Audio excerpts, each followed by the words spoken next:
Yo, yo, yo. Welcome to NS9 Live. This is the North Carolina podcast presented by FanDuel. And welcome to NS9 Live. I'm your host, Anthony DiNardo. With me, we have Ty. Guess who's not in the building? Yeah. No gym tonight, but we'll power through. No gym tonight, but we will power through. We will persevere. But we have a wonderful show lineup for you guys. Psych. No, we do. We're gonna try hard tonight, Ty. No, it's just it's the middle of January. It's actually the end of January. We're in that deep lull of baseball where it's like right before spring training, mostly free agency. The offseason's like wrapping up, although it is baseball, so it's actually kind of just beginning for most people. But there's not a whole lot happening. The Pirates made the big booming deals. They made the trade for Mangum, Montgomery, and Lau. Yeah. Can't forget that 4 months ago, it feels like. And then they got like Ryan O'Hearn like the week later, and it's been nothing. Pirates Fest happened. I guess there's that. But yeah, like as far as like baseball talk, I mean, like what haven't we talked about basically? Nothing. We've talked. And so we are we're less than a month from us being in spring training. We are less than a month from pitchers and catchers reporting. This team is not good enough at this point. They are better than they were last year. That's kind of where we're at right now. Like, in all reality, that's where we're at. You know what we are. And I don't think we thought about it until right now that you just said that. We're literally 2 weeks away from pitchers and catchers. They report on the 11th. Yeah, we're really close. We are 2 weeks away from pitchers and catchers reporting. Holy hell. Yeah. And I mean, like, when did the Heaney move happen last year? It was really close to pitchers and catchers. Yeah, I don't remember top of my head, but I almost feel like we were close to being down there when it happened. That's right. He was late. Right. And I remember talking about it while being down there. Yeah, you're right. So I mean, like a lot of moves can still happen, obviously. They're not there yet, man. And I'm not pushing the panic button yet, although I probably should be based on this team's history.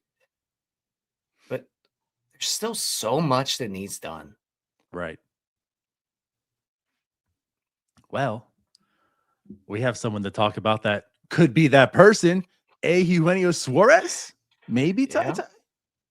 We'll talk about him tonight.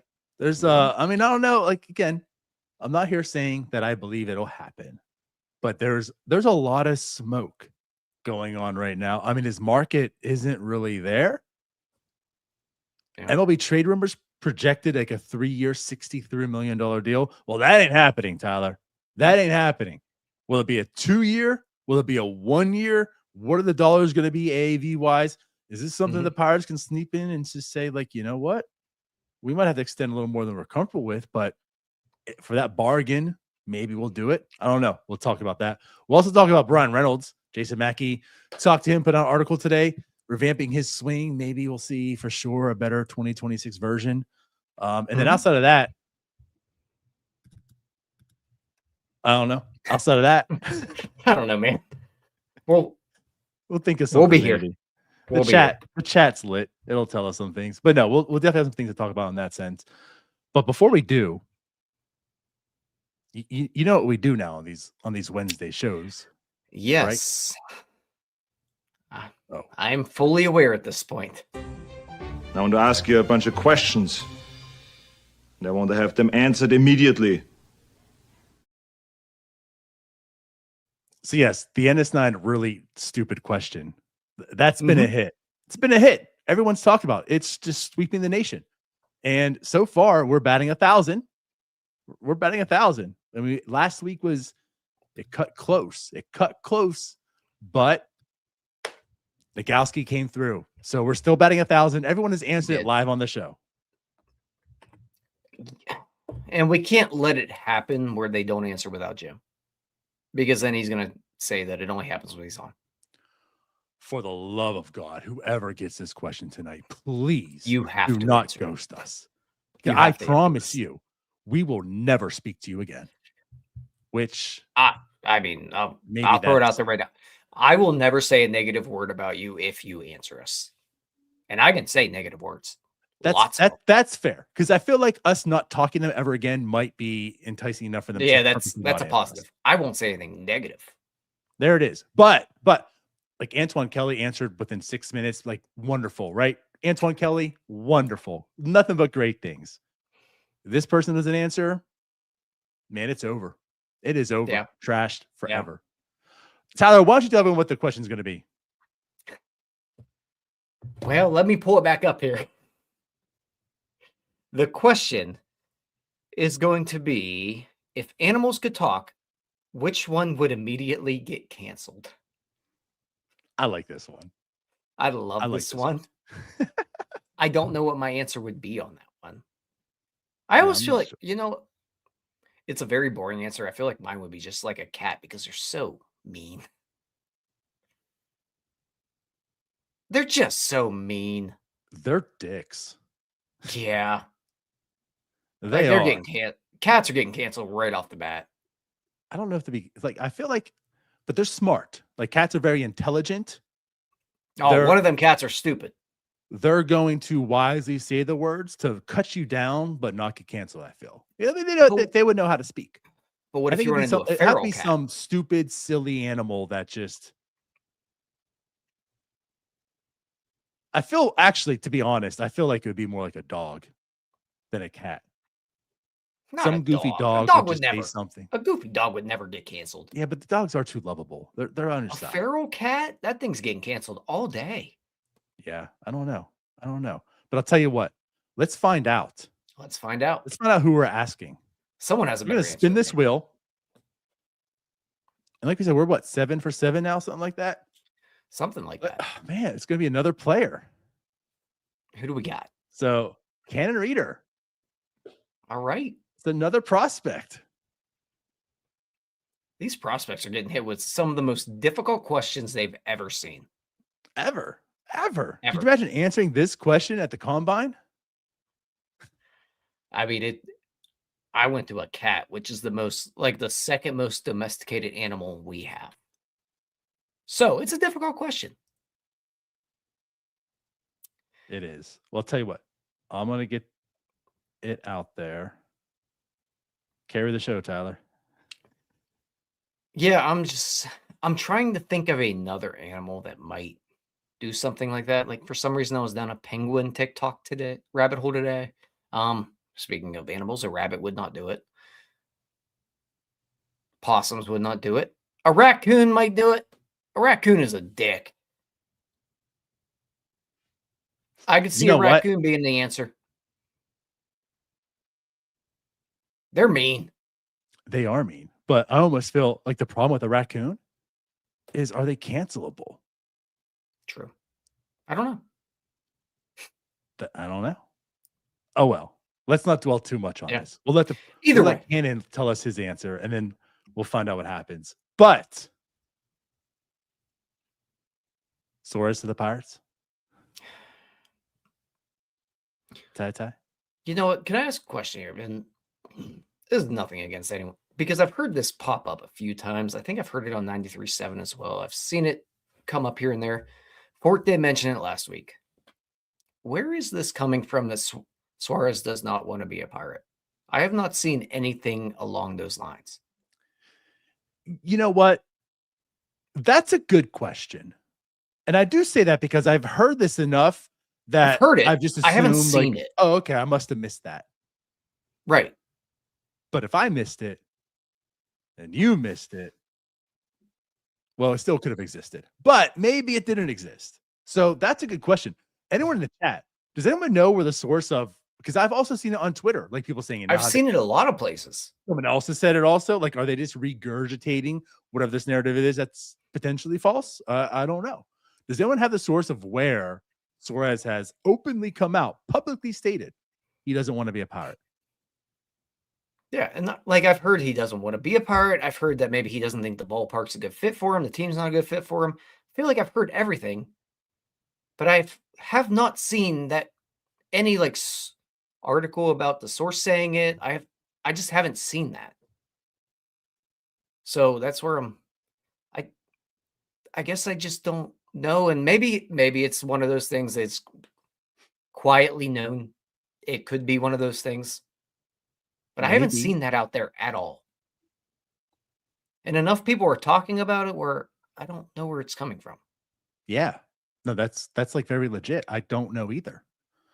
So again, anyone in the chat, which by the way,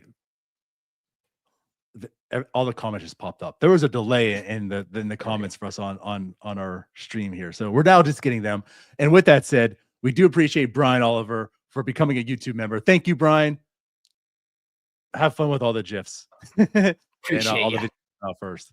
But yeah, appreciate that. So I don't know. Let's see here. Does anyone in the comments have the source? So Jim in the comments said that Rosenthal made an assumption that everyone took as a fact. I don't know if there's anything more than that, but okay. Again, I have not seen like anything solid come out that Suarez does not want to be a Pirate.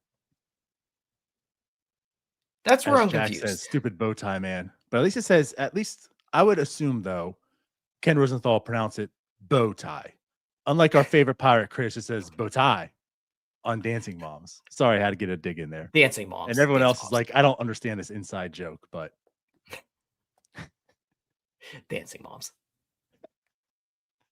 Now, aside from that, like that was just a thought I had earlier. And again, we've heard that enough where people are saying Suarez doesn't want to be a Pirate.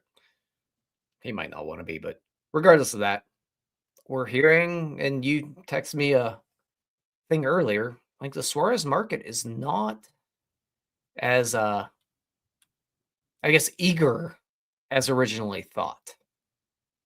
And it makes sense, man. Like, there was enough last year in a 3-4 year deal for a guy his age.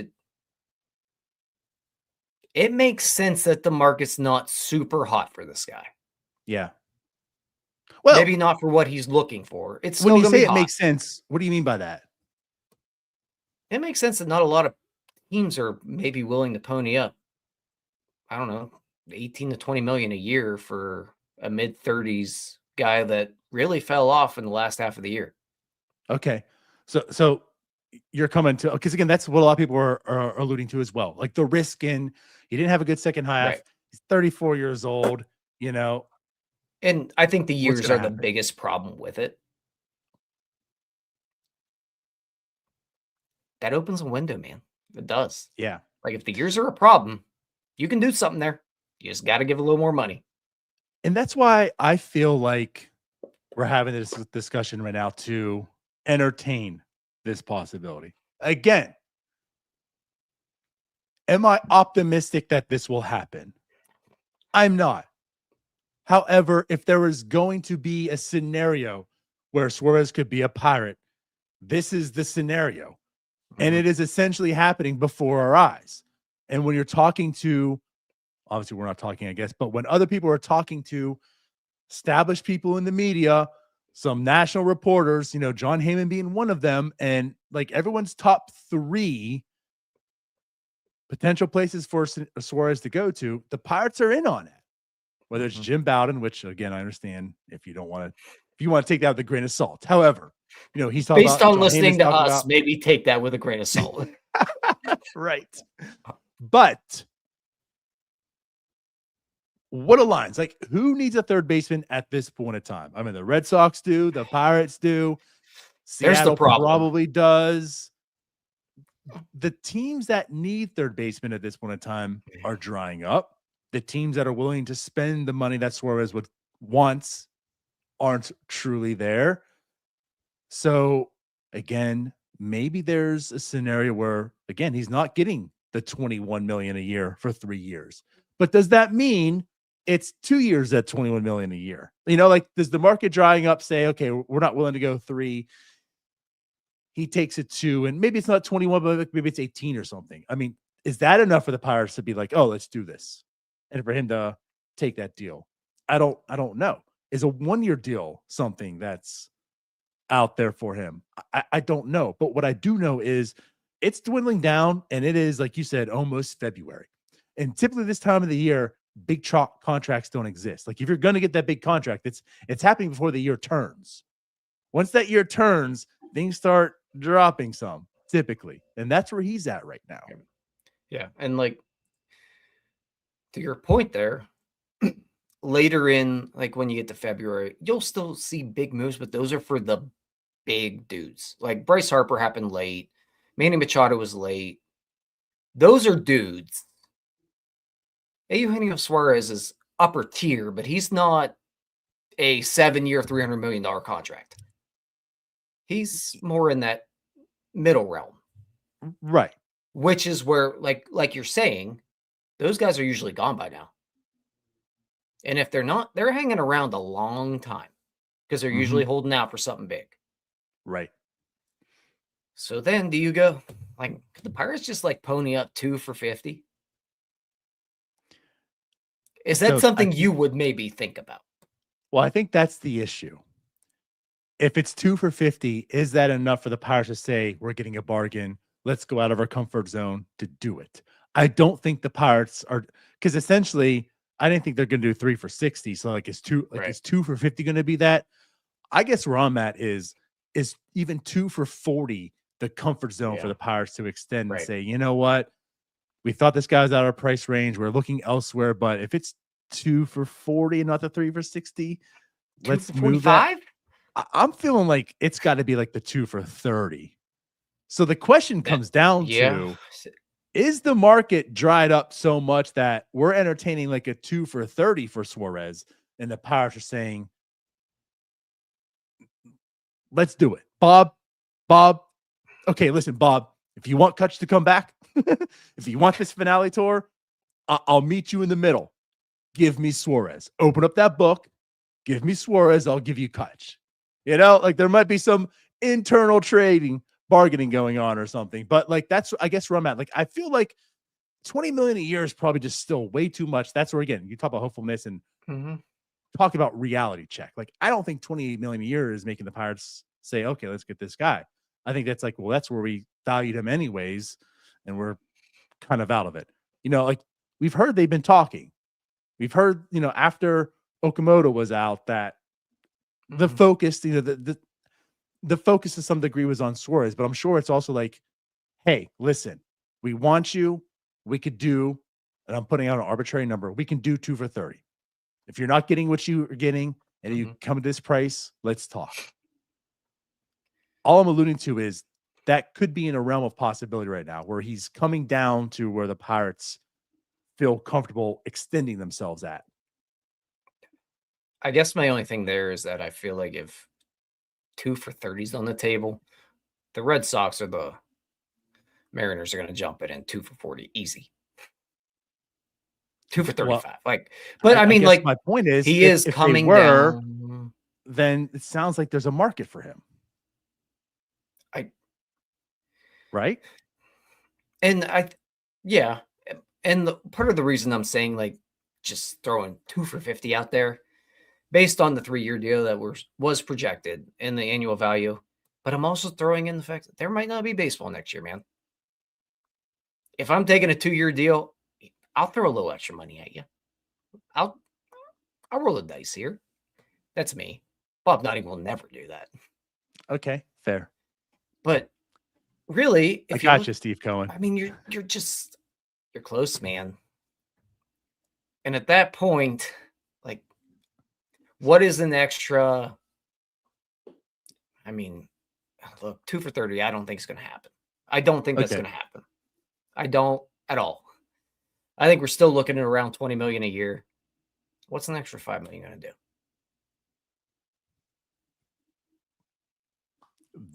That's more than 5% of his team's payroll. Yeah, and there's the problem. That's the problem. If you can't go an extra $5 million, that's your problem.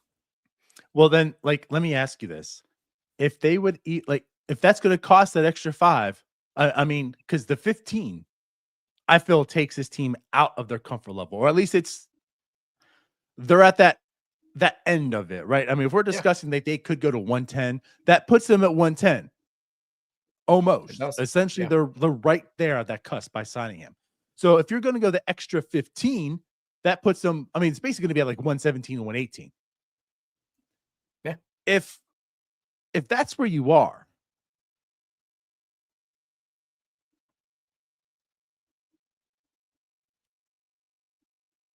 are you You're not signing gonna do it. Quintana? Are you signing a lefty pitcher?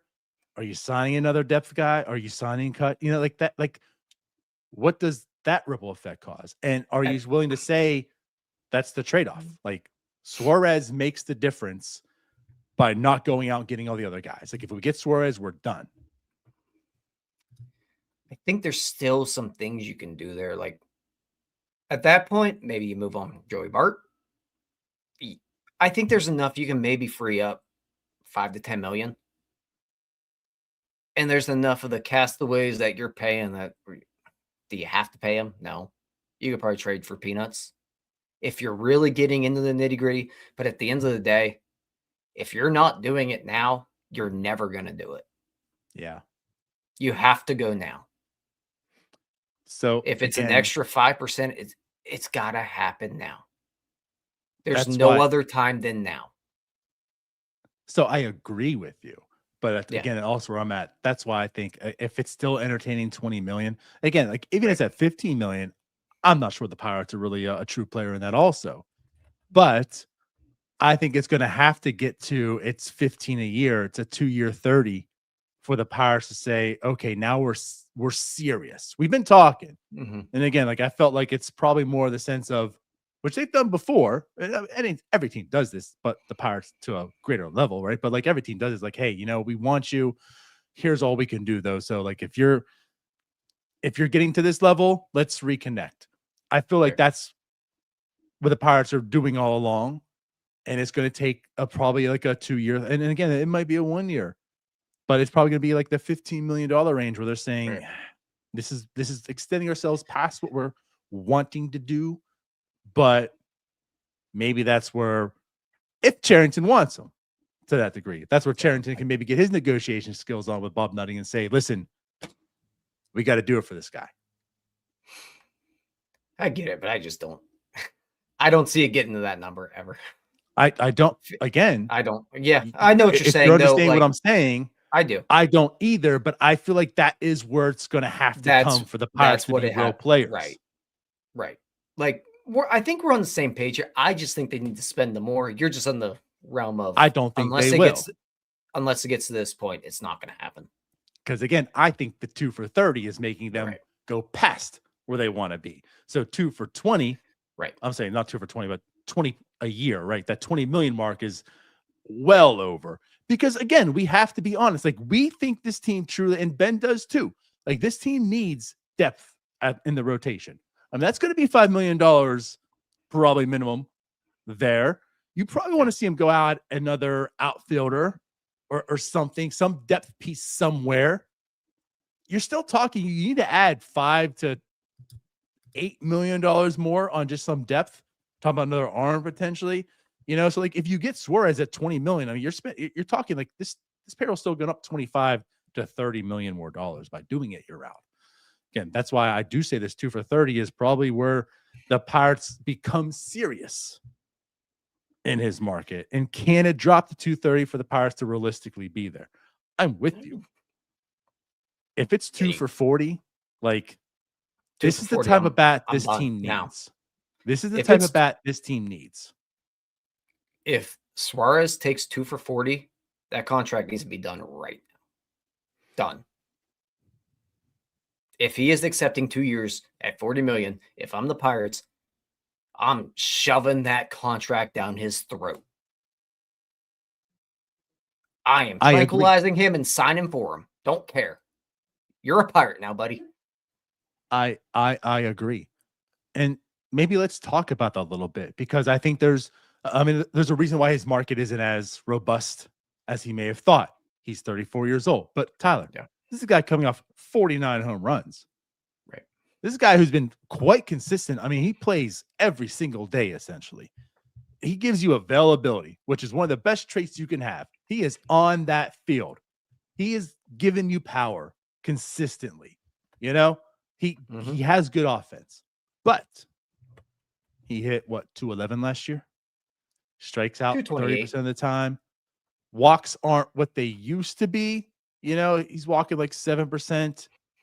It's fine. Like, that's fine. But what I'm saying is, like, he's also like a Kyle Schwarber, where like he strikes out a ton, low batting average, but he gets on base. You know, it's not that he doesn't get on base enough, but he's not sitting here with a 211 batting average, but still like a 330 on base, 340, 350, you know? So the walks are okay. And the defense isn't what it used to be either. So It's good is enough. he worth 2 for 40? Especially for a team like the Pirates. Yes. Yes. Yes. And why, So, why is that? Like, tell the naysayers who are afraid of the risk of a Eugenio Suárez. we're talking about a guy that's been worth 3 WAR 4 years in a row. We begged for that from Brian Hayes. I think he's starting to, or I think part of the reason why he's in the Pirates ballpark right now, aside from the fact they need a third baseman very badly, they need power. Like, just Suarez fits the Pirates' needs very well outside the price tag. I think he's kind of being hampered by his second half in Seattle a good bit. He was so good in Arizona. He was outstanding. Like, he was one of the best players in baseball in Arizona. He went to Seattle and struggled. I think if you look at the entire season and you look at what happened then, and the numbers really don't look good at that point when you look at the full season. And that's just, he was terrible in Seattle. He was bad there. Then you get to the point of, are you counting on him being the Arizona version or the Seattle version? I think that he is a lot better than what he showed in Seattle. I think the track record shows it. He's still only 34. Like, we've seen guys like him of that mold, the power hitters, corner infielders, like they can hang on a little bit longer than your outfielders that have a lot more wear and tear on them. The power hitter part is a little concerning because they do fall off quickly, but there's enough there where if you're going 2 years on him, it is the ideal fit. I don't give a shit what you have to pay for this guy. I don't, man.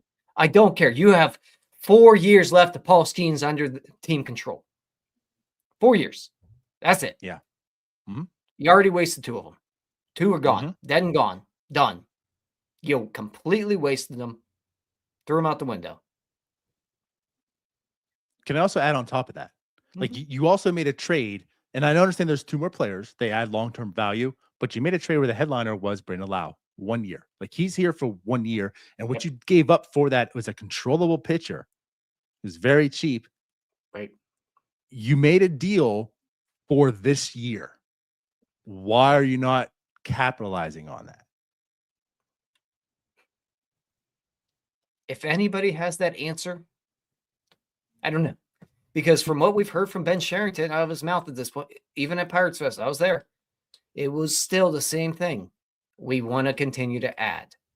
Every time Ben Sherrington talks, and Travis Williams and Don Kelly, all of them, they want to continue to add to this team. They keep saying it. We're running out of time here, guys. You have a guy right here on the market where the market seems to be starting to falter a little bit. Is there a better time to capitalize on that? We're looking at an incoming lockout. You might not even have to pay this guy next year. If you do, you might pay half a year. There is not the stars are aligning for the Pirates right now. Literally, they are. Lockout incoming. Teams aren't paying money for players. You have Paul Skeens. It's now. It is right now. 2026 or bust. Travis Williams, there's a reason he keeps saying, period, full stop. He brought it up again for a reason. Yeah. They're supposedly going this year. Go. And they have the resources necessary to do it. Right now, they're sitting at the same dollar amount as they were last year, essentially. So if you have the resources, well, they've made trades. So I guess there's resources that we have at our disposal to trade away to get at pieces, and they have done so. But what about financially? He said all of the resources. So where's the financial resources coming in to make sure this team's a contender? You've done good. We've commended you. You guys have done good so far. You added Brandon Lau. You added Ryan O'Hearn, Mango, Montgomery. We talk about the floor of this team is certainly increasing, but also the ceiling. You know, I mean, with Lau and Hearn, I mean, the potential of the guys that were already here, you know, with Cruz and Reynolds being better because of actual lineup protection, other guys here that teams fear that now they have to actually pitch to these guys, right? Like this team has been getting better, but you have to complete the job. You mentioned Travis Williams talking time and time again about like it's playoffs or bust. Like that is the goal. That is what we have to do. When you talk about accountability, accountability means playoffs. To sum up everything he mentioned just into a sentence, like that's what he's stating. Playoffs is the goal. Period. Full stop. So you need to make sure you're there, not hanging around and hopefully see where you're at. You know, this isn't the scenario where it's like in 2023 where they're just kind of hanging around and let's go get IKF and forgetting his name again. Brian De La Cruz. De La Cruz, yes. Right. You know, like I tried to block him out of my brain. Needs to be. It's not like, hey, maybe we need to be hopeful and hang around, see how things happen. It's like, okay, and then we're still not gonna go full into the deadline. Like, you need to make sure you're there.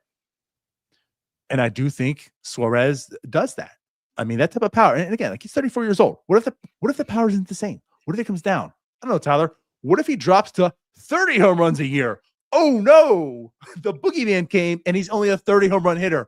When have the Pirates had that last? Pedro Alvarez. So, like, even if the decline comes, which you anticipate, I mean, he's still been a 30 home run hitter essentially throughout his career and such. That decline comes.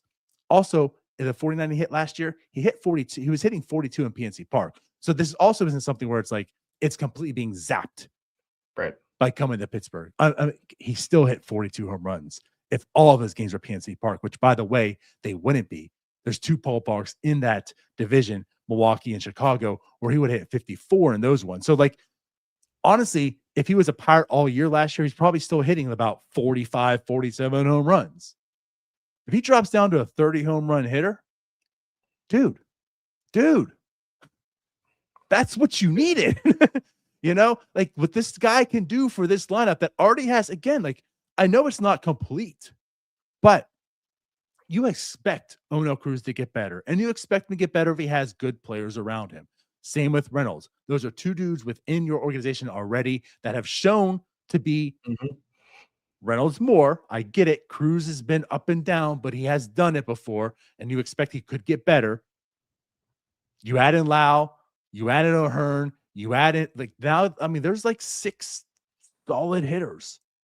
If Connor's coming, that helps him out as well. Right. And now hopefully there's 7 solid hitters. We're talking about a team that went from 2 last year to 7, and they do it in different ways. They do it in different ways. Plus, he's a righty, which is something you desperately need. Like, this is just such a good fit. Again, the stars align for Eugenio Suárez to be a Pirate. And I'm glad you mentioned Connor Griffin there, because that's another guy that this helps. Because right now, as this team stands, they're counting on Connor Griffin to show up and be a stud right this second. In order for this team to really be in that wild card mix, and I think they'll be kind of outside looking in right now. I've said it a billion times already. 81 to 83 wins where I see him right now. For them to be in the playoff mix, Connor Griffin has to be a stud right off the bat as this roster stands. That's asking a ton for a 19-year-old. It is. It's asking, honestly, it's asking too much. Now, we're crazy for thinking that. Could he do it? Yeah. Sure. But you're it's kind of outrageous expecting to ask of that. And needing it at this point in time. And that's kind of a problem. Right. You sign Suarez. Griffin slides more into a role where he's not manning a left side of the infield where he's the only bat useful. Because the way it stands right now, I don't think there's another guy on the market you can sign where I would feel even slightly comfortable. I've said it a bunch of times. At that point, I just roll with Triolo. I'm good with that. If Suarez is not an option, I don't like anything else unless there's a trade out there that you can make that fits like a Horwitz type of deal. Sure. I don't know what that is. I haven't found that. Dug through it. Haven't seen a guy like that. Right. If it's not Suarez, I think it has to be Triolo, and then you almost have to find another bat. Like you have to have one more bat to keep Connor Griffin from having to arrive and be that guy right now. He's 19 years old. Like, we all love him. Think the most of him. Everyone thinks the world of this kid. He's going to be a star. That's a lot right now. You need another bat desperately. And I want to add this to that conversation because you love the person. Like Connor Griffin as a person just seems like a good dude. Like that's a guy that you want to build around. You're fortunate to have the person. The player, it's been one season, still a prospect, but you've seen the talent. And when you hear, this isn't just, oh, here's some Pirates fans hyping up their prospect. When you hear national people talking about this, have no affiliation with the Pirates. This isn't anyone in the Pirate system. This isn't some Pirates podcast blogger or affiliate, talking and hyping up Pirates prospects. This is national people that have no say, no preference, right? They're just talking prospects. And actually, this is executives too around MLB, right? Like when you talk about what's the best prospect you've seen in the past 10 years, and some names, some people are throwing out there Connor Griffin. Like he's in that. Paul Skeens just graduated not too long ago, and he's doing what he's doing, right? He's in there, that conversation. When you're hearing, Connor Griffin reminds me of a blend of Bobby Witt Jr. and Fernando Tatis Jr. Right. Like this is what we're talking about with him. But I want to put some things in perspective because this is what we're alluding to. Fernando Tatis Jr., 20 years old, rookie season. He completely dominated. He only had 84 games, but 22 home runs. He batted .317, .379, .590, 3-WAR player, 151 weighted runs created plus. He absolutely killed it. Yep. That's what you're needing from Connor Griffin at this point in time for this team currently constructed, like you talked about. And that's tough to ask for because the other guy that there's been a lot of comps to, Bobby Witt Jr., who also 10-WAR player, essentially, just a stud. 22 years old, rookie season. He didn't have that type of year. He batted .254, on base .294, slugged .428, and 98 weighted runs created plus.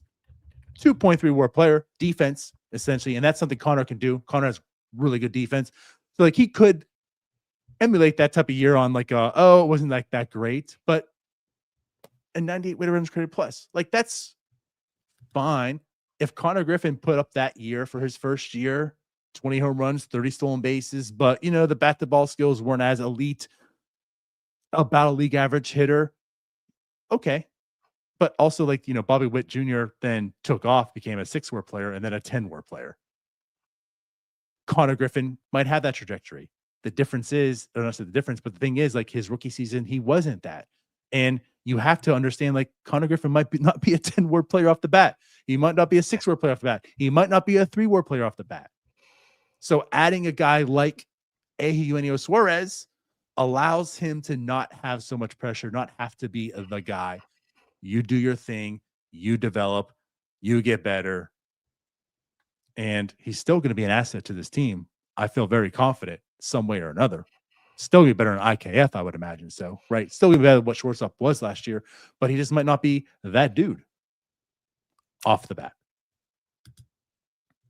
Yeah, I was just going through some stuff here, trying to look through. We heard Mike Trout brought up by Keith Law as well, that Connor Griffin was one of the most exciting prospects since then. Trout was kind of like, Mike Trout is Mike Trout, but he was one most places. He wasn't like actually.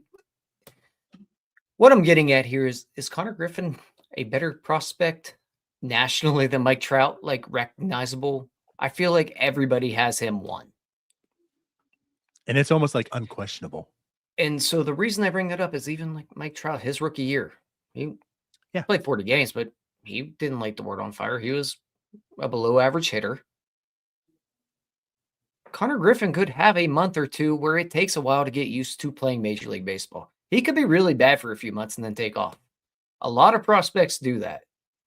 This team isn't in a situation where they can really afford to let Connor Griffin figure it out while they have Jared Trio at third base. Right. And like you said, and then what?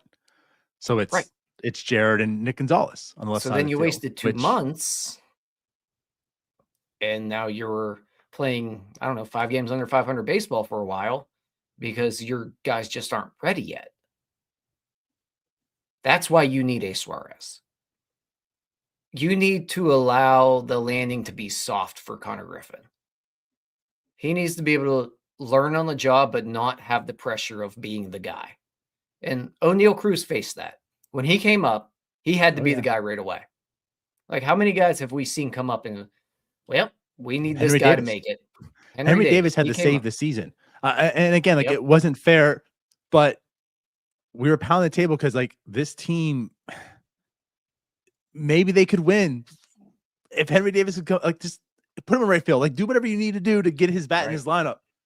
And it wasn't fair to him, and it just is what it is. But like, yeah, like he was being looked at as like the savior. Like maybe this team could get over the hump if Henry Davis's bat was in this lineup. Mm-hmm. Right. And you're asking a lot of these guys. And the guys will figure it out. Ball players will figure it out.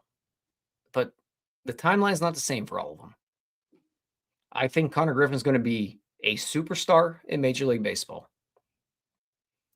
The problem that the Pirates are facing right now is that they need him to be a superstar right now the way the roster is. They can fix that. Now's the chance. That's why you go get Suarez. Absolutely. I'm all for that. All for it. So again, if it's coming down to a 240, I would do it. However, as stated, I'm going 250. I just feel like the Pirates aren't the team that's going to be there and do that. I feel like they're probably more of, if it gets down to like 15 a year, then let's talk. Is Seattle going to do the 20 million a year? I mean, they could. Like what Heyman said also it makes a lot of sense. Think about this too. Like he didn't have a good year at Seattle. Does that leave a bad taste? Is it like, hey, this wasn't a good investment at the trade deadline? You know, we didn't go as far as we wanted to. Maybe Suarez isn't the answer. We have a ton of prospects. We, you know, like if we're thinking long term, that's what he said too. Again, this makes sense. Like maybe they're not willing to go too deep long term. Like he said, if he's willing to do 1 year, maybe that reunion comes into fruition.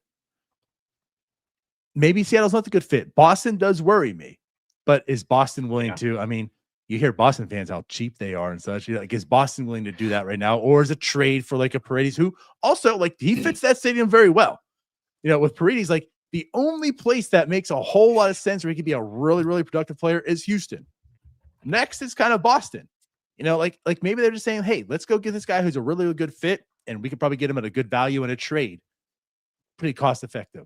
So, and that's what I'm alluding to. Like, as these options dwindle, because maybe the Mariners don't want to do this, maybe Boston wants to entertain the trade instead. You got 2 for 30. You want it? And then, like, again, the comment section earlier was bringing up Alex Bohm.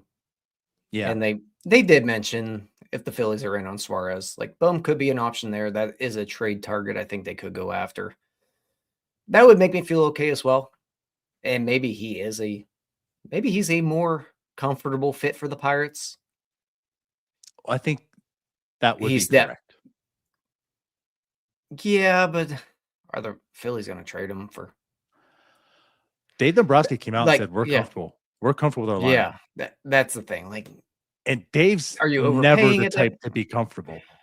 The one thing he is not comfortable. But he's also like, He's using his prospects to acquire things, not trade away. So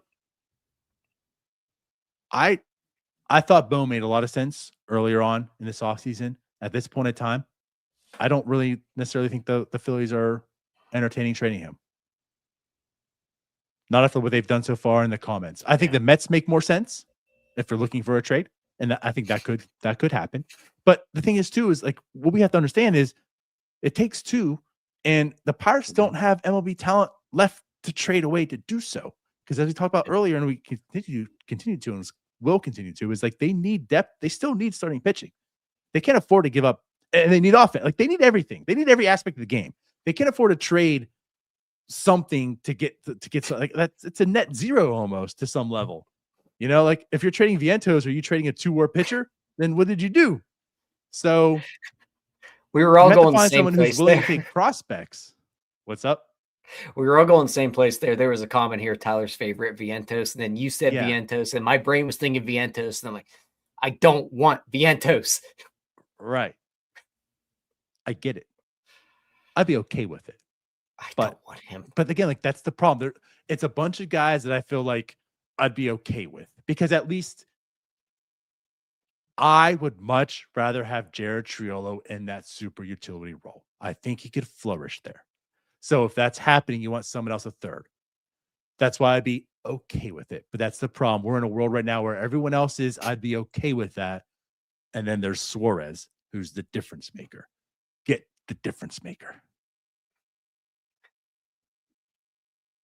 Yeah, in a perfect world, that's how it goes. Suarez is a Pirate and Triolo's playing the super utility role, or maybe playing shortstop until Connor Griffin can arrive. That world doesn't seem. But I just want going back to what you said. Like that's why, because Jared Triolo now he's the safety net for Connor Griffin. Like I'm all for Connor Griffin starting opening day. And if they go that route, but what if he does struggle? It's like, let's get you back in AAA. They can feel comfortable with that too, because you know what, Jared? Go play shortstop. Right. And then I feel much more comfortable with Jake Mangum in left field if Suarez isn't at third base. I do. Feel a ton more comfortable. Honestly, if Suarez is a Pirate, I think this is a playoff team. I do. I think it's a difference between being a playoff team and not. Right now, the way I see it, and tell me if I'm crazy, the way I see this team at this point, I think we are sitting 70-30. They don't make the playoffs. I would have had them 90-10 last year. I have them like a 30% chance of making it. And that's not based on any playoff odds or anything. I don't trust those. I think that's fair. I think last year they were 90-10. I didn't think there was any planet they were making the playoffs. I thought they were trash. Yeah, you were definitely the lowest of them all. I think I had them at like an 82 win team, and Jim, of course, I think it was like the 84, 85, 86, I thought they were like garbage last year. I thought they would be about a 500 team. I was off. This year, I think as they stand, I think they're a 500 team. I think Suarez adds 3 to 4 wins. And if they're 81-83 right now, I think you're in the 87-88 range right there. Just with Suarez. I really do. I tend to agree. I do, because I'm with you where they have a lot of work to do if they really want to contend in this division. But it's not just completely out of reach. Adding Suarez I feel like doesn't really make this team a division contender. Like the Cubs and Brewers on paper still look better to me. I don't either. But it puts them in the conversation, because baseball has to be played. A game or two can go a different direction for the Brewers, and a game or two can go a different direction for the Pirates, and they're there. But I do think this puts them certainly in the discussion of this does look like a playoff team. And a trade deadline like it exists. If you are a game or two behind, then you can still go get something. And at that point in time, they're looking for prospects typically. You have all of those. You didn't use up any of them. So like you have what teams are needing at the deadline to get that type of a player. So, but you need to be there. Like you need to be in the conversation, not well out the outside. And then because it's like, well, we got to do something for this team. So here's IKF and Brian De La Cruz. No, it's like, okay, we're in the thick of things. We need to make sure we're in the playoffs. Let's go get whatever that big bat is at that point in Right. time, or pitcher, or whatever it is that you need. But you're in the conversation. You are a playoff team. You're fighting for it. Right. That's what Suarez does for you. No Suarez puts you in a situation where it's like, well, we're kind of there. We're not. I don't want to give up too much because there's future. It puts you back to acquiring IKF and Brian De La Cruz. That's what I'm saying. Right. We're not real serious, so we're not going to get real serious. Right. And that's what those years were, where it was, if we're around, we'll see what we can do.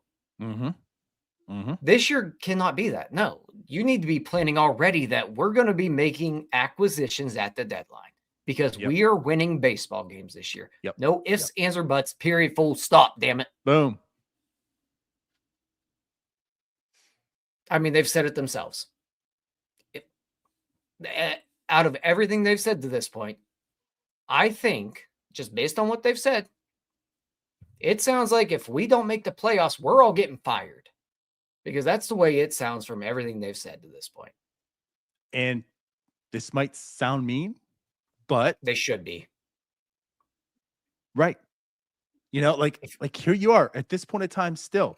If you don't do it this year, we talk about Sicko Sound Off, which wasn't out for a pod or on YouTube because Twitter was down that night.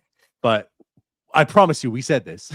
But I do see a scenario where they don't make the playoffs and Ben retains his job, but that's like you're the last team. You're like, hey, you won 84 games. It just didn't happen this year.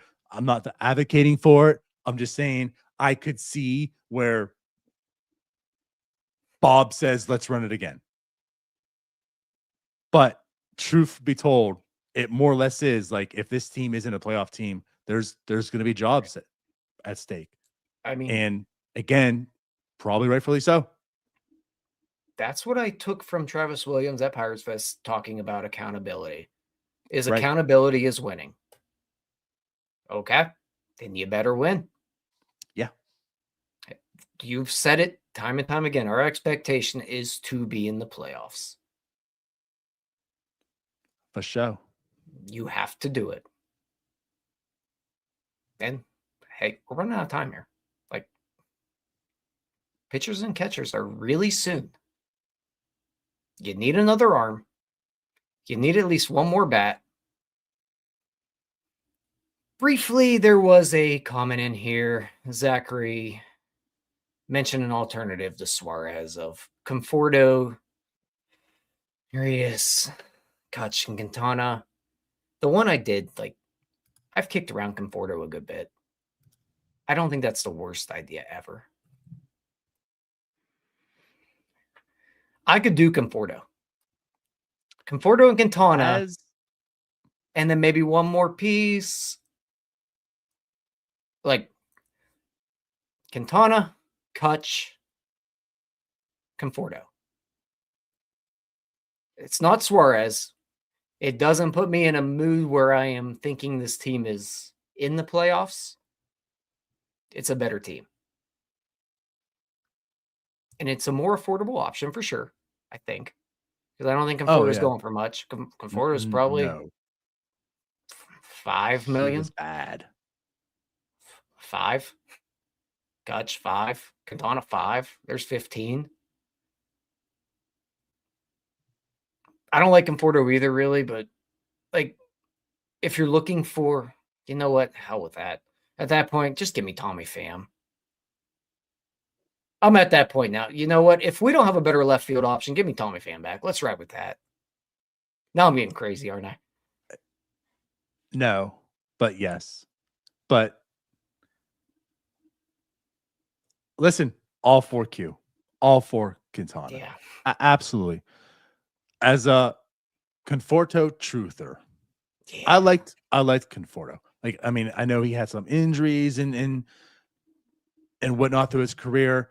And I know Jim and I especially, because you're not in it, but we talk about the strat league that we're in. We associate some things. As a Conforto believer, right? I had Conforto on I signed him when he's injured because I was like, hey, this is a bounce back guy. He's going to have a good season. He did. And again, last year heading into 2025, I was a big Conforto guy. Let's go get Conforto. let's go get Conforto for this team. And then he signed a 1-year, $16 million deal for the Dodgers. I was like, wait, what? Right. Like Right. I was thinking like a 2-year, $20 million deal. And the Dodgers like, we'll just give you 16 for 1 year. But the problem was he was awful. And it wasn't even just like he had a down year. He was awful. Awful. Like how we talk about Bryan Reynolds, like one of the worst outfielders in baseball, and he turned it around. Like Reynolds turned the season around because he got better, had a good second half. Conforto was just awful throughout. So I like Conforto, but this team has to do better. You know, like this is a contender. They don't have enough to take the risk on Conforto. Like, say if the Dodgers wanted to bring him back, which they're not, but like the Dodgers are making the playoffs. They could say, you know what, we liked you. We think our analyzation thinks you're going to turn around and be better. We'll bring you back. We'll take that risk. The Pirates can't take that type of a risk because they need someone to ascend them. They need it. Like it has to be done. Not maybe this could happen. So that's why I'm out on Conforto. Especially because again, like this outfield, like they have enough of those types. Like if Conforto bounces back, is he better than Mangum? Probably, maybe. But I think in like Mangum, most cases, I think right now could be a better player than Conforto. So what am I really doing here? It's like a third base situation to me. Like, are they like, I would just give me Triolo. That's how I feel about Conforto. Like, just give me Mangum. You said Conforto was like one of the worst players in baseball last year, right? Mm-hmm. What was that contract again? 116? Is that what it was? We just talked about giving 49 home run Eugenio Suarez 15 to 20 million a year and how much that would hurt the Pirates if it went poorly. And the Dodgers just won a World Series with the worst player in baseball on a $16 million deal. You said, what are we doing here? What is this league doing here? What are we doing? Well, that's for another show. That's for 2027 when there's say that. We need content in 2027. I know, but like we're sitting here like bickering about $5 million and the Dodgers just threw it away when they went poop. But also, like, I don't think, I mean, I certainly wasn't, but like, I don't think anyone predicted that he was going to be that bad. No, back to my original point here. I don't think Tommy Pham's the worst idea in the world. I don't. They need a right-handed bat. I would rather have Tommy Pham than Conforto. So well. He played so well down the stretch. Really, his numbers are just killed by him being terrible when he couldn't see. Once he could see, Tommy Pham was good until September. But we'll just forget about that for all intents and purposes. Yeah. So, I mean, like, and they need a right-handed bat, need a left fielder. Thought he played a pretty decent left field. Doesn't have to be an everyday guy, really. Like, and that's you what have options. options. Like he wouldn't. So maybe he lasts a little bit longer, play more to his strengths. I think he could be a good fit if that's where it comes down to. Like I said, if I'm picking between Conforto and him, I'm picking Tommy Pham at this point. And aside from that, like, he really took off when Don Kelly took over.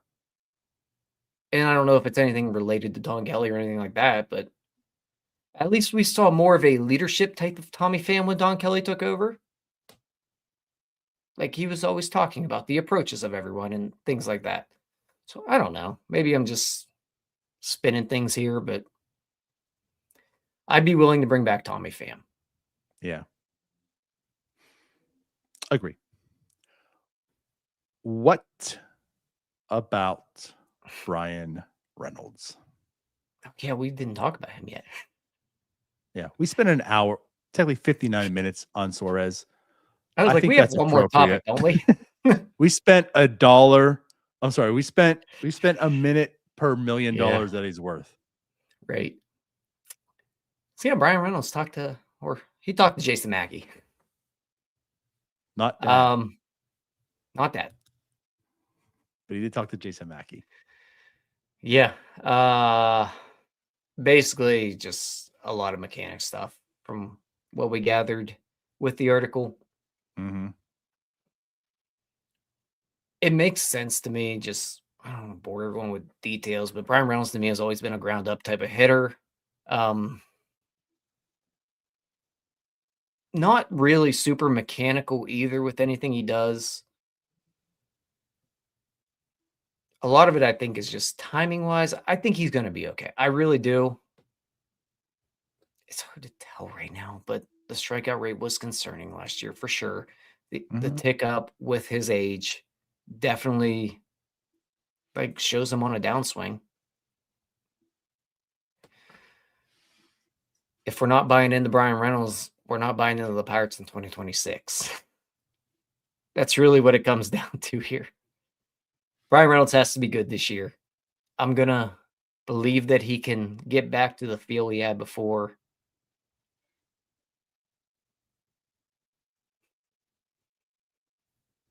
I don't know, man.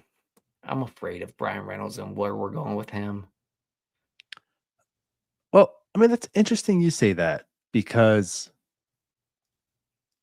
I'm not. I don't.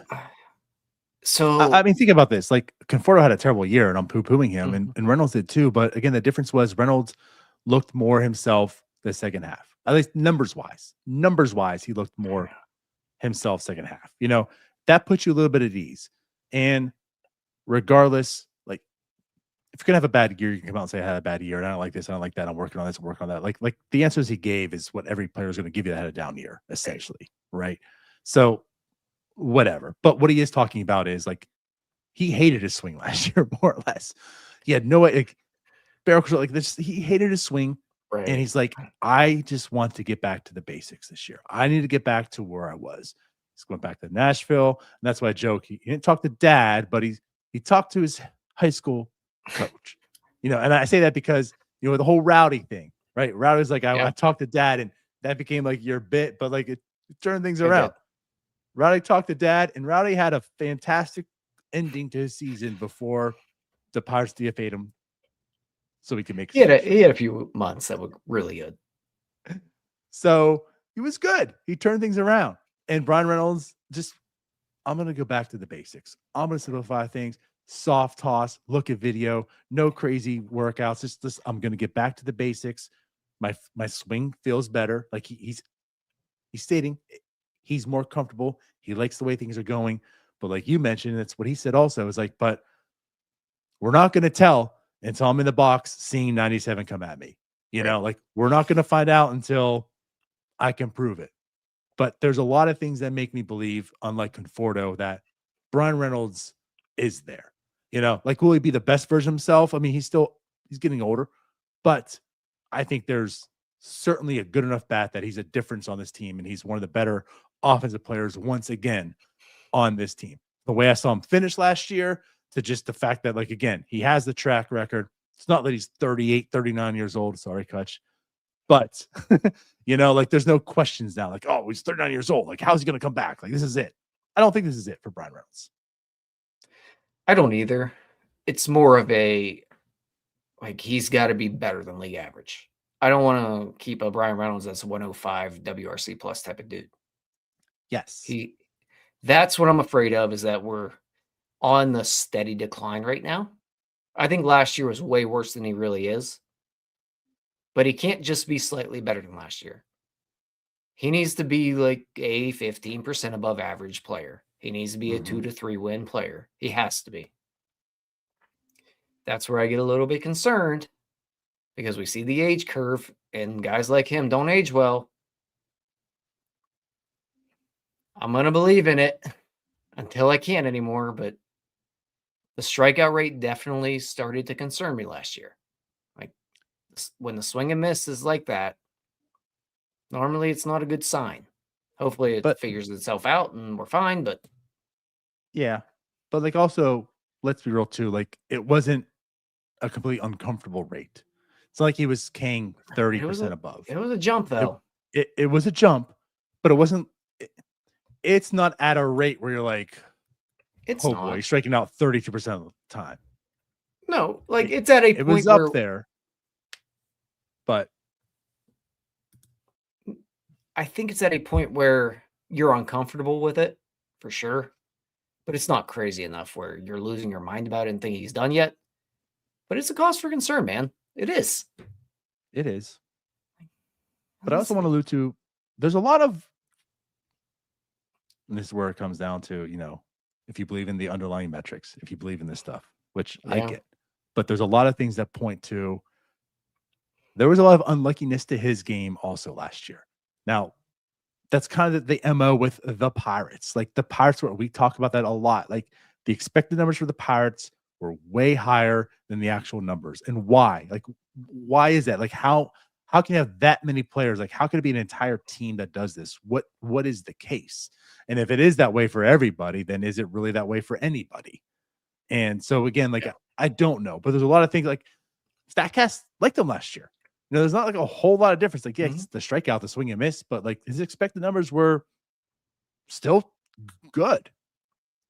So again, like there's a lot to make me believe that Bryan Reynolds had a terrible 2/3 of the season. The last third was more like himself, makes you feel comfortable. I like what I'm hearing. We'll see how spring is. We'll see what happens. But it was good to hear from him. It was good to hear he's simplifying things, getting back down to the basics.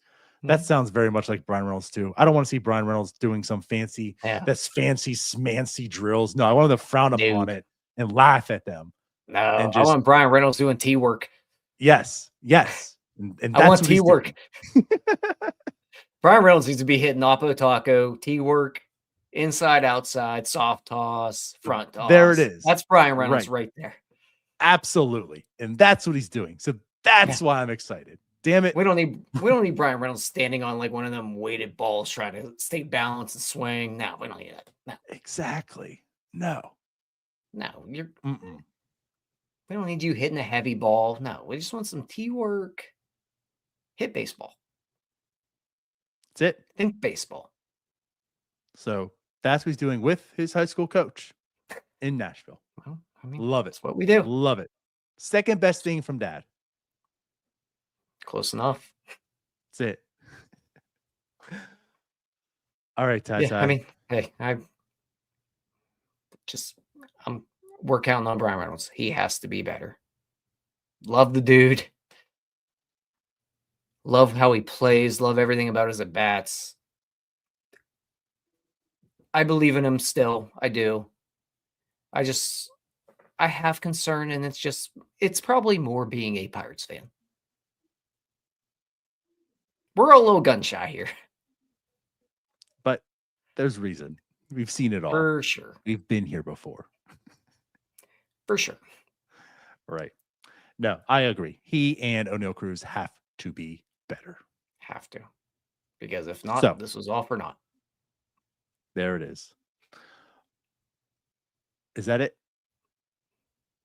Yeah, I don't know how we did an hour and 10 on this. Oh, actually, I did have one more thought that I looked at today. Real quick. How the hell are the Rays at 81.5 wins through FanDuel? Because they're the Rays. No, I'm sorry. The A's, God. The Rays. The Reds. Oh. The Reds. The Reds. 81 the Reds. Why did I say Rays? Reds. 81.5. The Pirates, 76.5. I'm looking at these depth charts. I don't see how the Reds are 5 games better than the Pirates. Am I crazy? Well, they just made that trade for the reliever from the Rays. Yeah. I just heard our name and right. But 81.5 for the Reds and 76.5 for the Pirates. I would have flipped those. Just my 2 cents. Listen. I'm smashing the over on the Pirates. Yeah, and again, I mean, do it quickly because it's starting to creep up there. It is. Well, and that's why. I mean, it was it's like 72 just like a week ago or something like that. Like, yeah. Yeah, it's creeping. Yeah. So I would hammer that as you can right now. Mm-hmm. I think 77 wins is almost as guaranteed as it gets. And that's coming from Tyler. So, yeah. No financial advice, but Tyler. No, I think they're a 500 team this year. I'll say at least close. Yeah.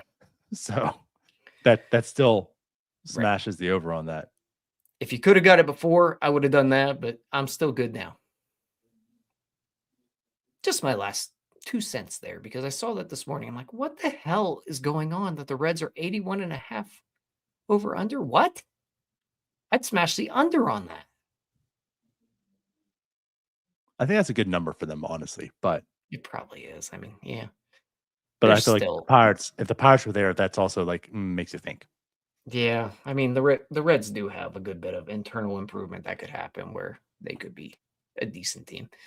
Yeah. Still, 76.5, way too low. Smash it. There it is. That's all I got. You know what I appreciate about that though, also, What's that? is you extended the show by like 3 or 4 minutes to give our boy Cannon some time to respond. I did. And he has yet to. And I'm outing him. I'm out because listen, Cannon, we said it. We gave grace early. You know, anyone who answers this question, wish the best. But if you don't answer this, Now I got to be mean to you. scene left on scene. Now that He's probably a busy guy. I'll say this: you better be doing some drills. Yeah, better be doing some long toss right now.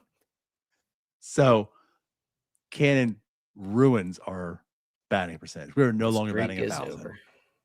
Streak is over. It's over, and I'm still stalling. I'm giving hope. Maybe in 21 minutes he answers. Maybe I had to think it through, but it's not the case. So we don't get an answer tonight on the show, guys. We will never know. We'll never know ever. Maybe the question was too hard. Of finding out which animal would be canceled. The question might have just been a touch too hard. Mm. It was a thinker. Hope you don't see us in spring training. No, I'm joking. Cannon, we love you. We'll ask but you. We're again out in of spring. here. What's that? We'll ask him again in spring. There it is. Yes. We'll have to ask him 2 questions. Yeah. We'll have to make him do something. But no, speaking of that, we'll be in spring. We'll be in Bradenton February 21st. Our first group, Tyler, Jim, Cody, Doug. They'll be there the first week, Saturday through Saturday. And then we'll be there through the 7th. So we'll have another wave. Myself, Neil, Ryan, and Nathan will come in. So yeah, February 21st through March 7th, we'll be in Bradenton. There's going to be 8 home games at Lecon Park. We'll be at all of them. We'll be doing shows before every single game. So if you guys are going to be there, holler at us, come see us, let us know. We, of course, want to see you, talk with you. Good time, be a fun time. But 2 weeks from now, Pitchers and Catchers report. Love it. Crazy. Love it. It's crazy. So freaking put do all the fun stuff. Like, subscribe, join. We appreciate, we love all of you. Thanks to the new members tonight. We'll see you guys on Friday for The Point, which I'll host as well again. So everyone have a great night. We'll see you later. Bye-bye. Peace out, Girl Scouts. All right, that wraps up this episode of North Shore 9. Thanks so much for tuning in. Whether you're listening on the podcast or catching us on YouTube, if you enjoyed the show, please give this video a thumbs up and don't forget to hit that subscribe button if you haven't already. It really helps us grow. And if you're listening on the podcast, a quick review goes a long way in helping others find the show. Plus, be sure to tell a friend about us. There's always room for more here in the NS9 community.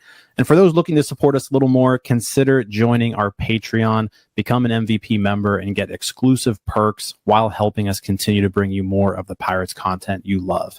Thanks again for all your support, and let's go Bucks.